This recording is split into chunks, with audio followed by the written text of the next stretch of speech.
उधर आपका हो सकता है 62-63 भी बनाए होंगे, इधर 55 भी होंगे मेल से, तो आपका रिजल्ट हो जाएगा। तो इसलिए आप लोग बिल्कुल भी निश्चिंत रहना है। मेंस के लिए आप क्या करेंगे भाई, मेंस के लिए कैसे आप स्टार्टिंग करना चाहिए, कब से स्टार्टिंग करना चाहिए। तो डिस्टर्ब रहते हैं, मैं मानता हूँ प्रेशर रहता है, लेकिन ये बताना चाहता हूँ कि आपको बिल्कुल भी प्रेशराइज नहीं होना है भाई। आगे के लिए तैयारी तो करना होगा ना, आगे भी तो ADO का। जय हिंद साथियों, मैं नवीन कुमार। दोस्तों, आप लोगों का अब एग्जाम कंप्लीट हो चुका है, यानी कि 18 जनवरी 21 जनवरी का। और एग्जाम का पैटर्न मैं आपको बताना चाहता हूँ कैसा रहा है। ऑल ओवर के आधार पे ही आपका कट ऑफ का एनालिसिस किया जा सकता है, और इसी आधार पे आपको आप लोगों का सिलेक्शन भी होगा, यानी कि PT का रिजल्ट दिया जाएगा। तो ये बहुत मायने रखता है, और आखिर रिजल्ट कैसे दिया जाएगा ये भी बहुत मायने रखता है। तो रिजल्ट दोस्तों नॉर्मलाइजेशन तो होगा, वो भी IQ परसेंटाइल के आधार पे रिजल्ट दिया जाएगा। इसमें नोटिफिकेशन में साफ साफ स्पष्ट रूप में लिखा गया है कि IQ परसेंटाइल मेथड से दिया जाएगा, ठीक ना। तो मैं बताना ये भी चाहता हूँ कि 18 जनवरी का जो एग्ज़ाम हुआ था फर्स्ट शिफ्ट, वो थोड़ा सा लग रहा था कि हार्ड था, यानी कि कुट वाला क्वेश्चन, स्टेटमेंट वाला क्वेश्चन जरूर हार्ड थे, ऐसा मानते हैं। और फिर सेकेंड शिफ्ट 18 जनवरी का जो था वो थोड़ा सा नॉर्मल था, यानी कि उतना भी नहीं था लेकिन ठीक था उससे। फिर 21 जनवरी वाला बहुत अच्छा था, यानी कि इसमें आप स्कोर अच्छे खासे किए होंगे। और ये भी मैं बताना चाहता हूँ, जो खासकर सिविल सर्विसेज की तैयारी करते हैं BPSC वगैरह का, तो उनका तो अच्छा ही परफॉर्मेंस रहा है। दोस्तों लोगों से बात भी हुआ है, जो लोग सिविल सर्विस की तैयारी करते हैं तो 70 सही बनाए हैं, ऐसा नहीं है। लेकिन जो प्रॉपर दरोगा की तैयारी करते हैं तो वो लोग थोड़ा सा इधर उधर हैं, उन लोगों के लिए लग रहा होगा कि टफ है।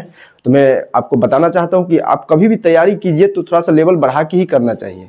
लेवल बढ़ा के तैयारी करने से ये होता है ना कि आप क्वेश्चन थोड़ा सा टफ भी आ जाते हैं तो आप बना सकते हो। प्रैक्टिस के दौरान आप लोग कुट वाले क्वेश्चन, एसेशन रीजन वाले क्वेश्चन, ये सब प्रैक्टिस नहीं किए होंगे, लेकिन एग्जाम में तो आ ही जाता है ना। कोई भरोसा नहीं रहता पैटर्न क्या जाएगा नहीं जाएगा। तो कट ऑफ की रही बात, तो कट ऑफ के लिए मैं सेपरेट वीडियो बना दिया हूँ, उसको आप लोग देखिए। लेकिन मैं मोटा मोटी इसमें बताना चाहता हूँ कि कट ऑफ कितना जाएगा। तो 60 के अराउंड, यानी अगर आप मेल हो, जनरल कैटेगरी से हो, तो जिसका भी 60 के अराउंड है तो आप लोग बिल्कुल भी मेंस की तैयारी कीजिए। मेंस की तैयारी करने से न चुकिए, क्योंकि आपका रिजल्ट होगा, ये मान के चलना है, ठीक है। और भी परसेंटाइल मेथड से होगा, तो आप समझ रहे हैं। उधर आपका हो सकता है 62-63 भी बनाए होंगे, इधर 55 भी होंगे मेल से, तो आपका रिजल्ट हो जाएगा। तो इसलिए आप लोग बिल्कुल भी निश्चिंत रहना है। परसेंटाइल मेथड है तो IQ परसेंटाइल मेथड, यानी कि दोनों को तो बराबरी किया करेंगे ना 4 शिफ्ट को, ठीक ना।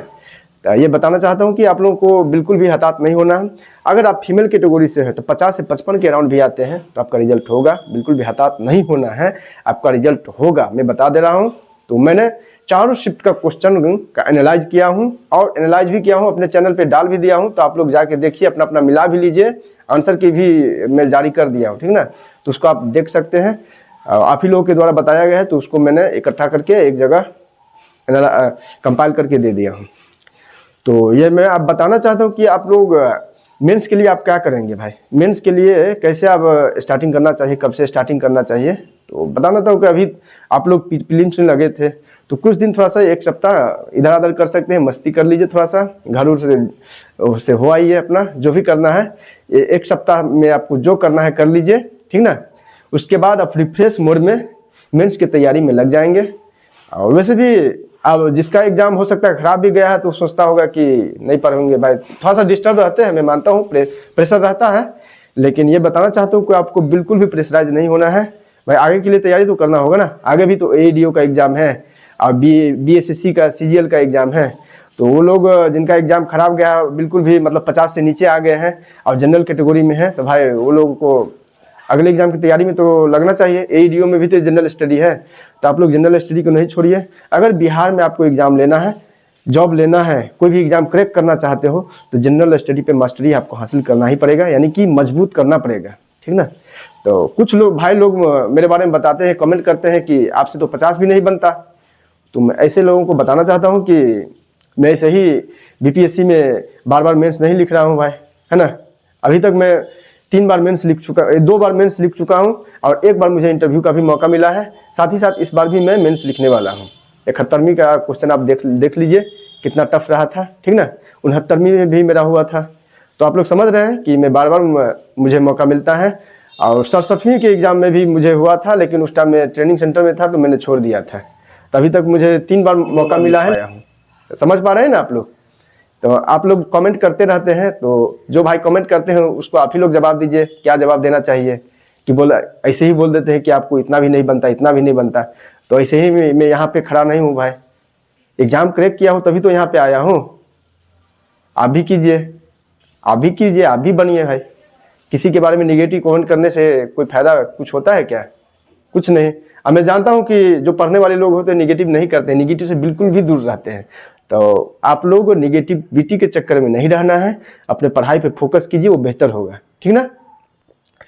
तो मेंस के बारे में बताना चाहता हूँ कि मेंस के लिए आपको अभी से एक सप्ताह थोड़ा सा रिलैक्स हो जाना है, रिलैक्स माइंड में हो जाना है। और एक सप्ताह के बाद यानी कि नेक्स्ट वीक से आप लोग क्या करेंगे, मेंस की तैयारी में लगेंगे। और मेंस का सिलेबस और पीटी के सिलेबस में थोड़ा सा अंतर है, यानी कि उसमें करंट का सेक्शन उतना नहीं पूछा जाता है, और ज्योग्राफी में वर्ल्ड ज्योग्राफी से थोड़ा बहुत कम रहता है, और वर्ल्ड हिस्ट्री से भी क्वेश्चन नहीं रहता है, ठीक है ना। वर्ल्ड हिस्ट्री से नहीं के बराबर रहते हैं।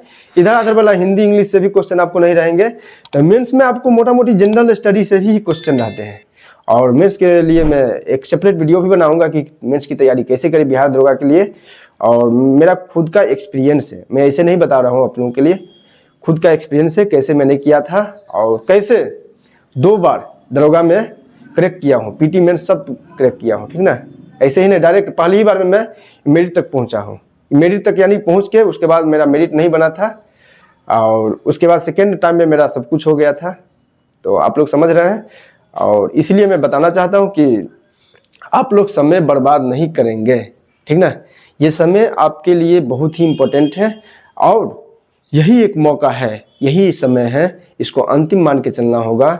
और जिन भाइयों का एग्ज़ाम अच्छा गया है वो मान लें कि इस बार मुझे राजगीर जाने से कोई रोक नहीं सकता है। तो इसके लिए मुझे मेंस के एग्ज़ाम में अच्छा करना ही होगा। मेंस के एग्ज़ाम में आप अच्छा करोगे, अच्छा नंबर लाओगे, यही आपको मेरिट डिसाइड करेंगे। और साथ ही साथ मैं ये भी बताना चाहता हूँ कि जिसका हेल्थ थोड़ा फैट ज़्यादा है, यानी कि ज़्यादा मोटे हैं, उनको लगता है कि फिजिकल में संदेह रहता है, तो मैं ये भी बताना, जिसका एग्ज़ाम अच्छा गया है तो फिजिकल में भी आपको एक टाइम देना पड़ेगा ही। अगर आप फिजिकल में ध्यान नहीं दोगे तो मेंस के टाइम में आपको गड़बड़ा जाएगा, उसमें पढ़ने भी पड़ता है। और जैसे ही मेंस का रिजल्ट आ जाता है तो आपको 20 से 25 दिन ही दिया जाता है दरोगा में। ये मैंने झेला भी है, तो आप लोग समझ पा रहे हैं ना क्या होता है मेंस में, आपको समय नहीं दिया जाता है मेंस के एग्जाम के बाद फिजिकल के लिए। तो इसी के साथ मैं ये भी बताना चाहता हूँ कि आप लोग रनिंग भी स्टार्ट कर सकते हैं, जिसका पीटी अच्छा गया है ना। तो इसी के साथ धन्यवाद।